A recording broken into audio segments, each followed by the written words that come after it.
ಇದು ನೋಡಿ ಸೋರೆಕಾಯಿದು ಮೊಸರು ಕರಿ ಮಾಡಿದ್ದೀನಿ. ಎಷ್ಟು ರುಚಿ ಅಂದರೆ ಆಹಾ ಅನ್ನಲೇಬೇಕು, ಅಷ್ಟು ಚೆನ್ನಾಗಿರುತ್ತೆ. ಸೋರೆಕಾಯಿ ಒಂದು ಅರ್ಧ ಎಳೆ ತಗೊಂಡು ಸಿಪ್ಪೆ ತೆಗೆದು ಈ ಥರ ಸಣ್ಣಕ್ಕೆ ಎಷ್ಟು ಸಣ್ಣ ಆದರೆ ಅಷ್ಟು ಸಣ್ಣ ರೌಂಡ್ಗೆ ಎಲ್ಲನೂ ಕಟ್ ಮಾಡಿ ಇಟ್ಕೊಳ್ಳಿ.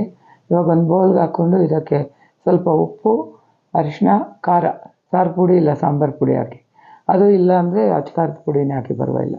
ಅರಿಶಿನ ಸ್ವಲ್ಪ, ಒಂದು ಸ್ಪೂನ್ ಎಣ್ಣೆ ಹಾಕ್ಬಿಟ್ಟು ಚೆನ್ನಾಗಿ ಮಿಕ್ಸ್ ಮಾಡಿಬಿಟ್ಟು ಹೆಂಚು ಕಾಯೋಕೆ ಇಟ್ಬಿಟ್ಟು ಹೆಂಚು ಮೇಲೆ ಒಂದೊಂದೇ ಹಾಕ್ಬಿಟ್ಟು ಈ ಕಡೆ ಆ ಕಡೆ ತಿರುಗಿಸಿ ಒಂದು ಮುಚ್ಚಳ ಮುಚ್ಚಿಟ್ಬಿಡಿ. ಬೇಗನೆ ಬೇಯ್ಕೊಂಡ್ಬಿಡುತ್ತೆ. ಈ ಕಡೆ ಆ ಕಡೆ ತಿರುಗಿಸಿ ಬೇಯಿಸ್ಕೊಂಡ್ರೆ ಸ್ವಲ್ಪ ಮೆತ್ತಗಾಗಿಬಿಡುತ್ತೆ, ಬೇಗ ಮೆತ್ತಗಾಗುತ್ತೆ. ಅಷ್ಟರೊಳಗೆ ಒಂದು ಈರುಳ್ಳಿ, ಹಸಿಮೆಣಸಿನ್ಕಾಯಿ ಕಟ್ ಮಾಡಿಕೊಂಡು ಆ ಬಾಣಲಿ ಇಟ್ಟು ಎಣ್ಣೆ, ಇಂಗು, ಸಾಸಿವೆ ಸ್ವಲ್ಪ ಹಾಕ್ಕೋಬೇಕು. ಕರಿಬೇವು ಹಾಕ್ಬಿಟ್ಟು ಈರುಳ್ಳಿ, ಒಂದು ಒಣಮೆಣ್ಸಿನ್ಕಾಯಿ, ಕಟ್ ಮಾಡಿರೋ ಹಸಿಮೆಣ್ಸಿನ್ಕಾಯಿ ಎಲ್ಲನೂ ಹಾಕ್ಬಿಟ್ಟು ಫ್ರೈ ಮಾಡಿ. ಇದು ಫ್ರೈ ಆದಮೇಲೆ ನೋಡಿ ಈ ಸೋರೆಕಾಯಿನ ಒಂದು ಬೌಲಿಗೆ ತಗೊಂಡು ಈ ಈರುಳ್ಳಿನೂ ಹಾಕ್ಬಿಟ್ಟು ಈ ಹುಳಿ ಮೊಸರು ಹಾಕ್ಬಿಡಿ. ಆ ಫ್ರೆಶ್ ಮೊಸರು ಹಾಕಿ ಚೆನ್ನಾಗಿರುತ್ತೆ. ಕಡಿದ್ಬಿಟ್ಟು ಹಾಕಿ, ಕೊತ್ತಂಬರಿ ಸೊಪ್ಪು ಸ್ವಲ್ಪ, ಮೇಲೊಂದು ಸ್ವಲ್ಪ ಉಪ್ಪು ಹಾಕ್ಬಿಟ್ಟು ಬಿಸಿ ಬಿಸಿ ಅನ್ನ ಹಾಕ್ಕೊಂಡು ಈ ಸೋರೆಕಾಯಿ ಕರಿ ಇಟ್ಟು ಹಿಂಗೆ ಬೇಯಿಸಿ ಹೋಳು ಸಮೇತ ಎತ್ಕೊಂಡು ಬಾಯಿಗಿಡಿ.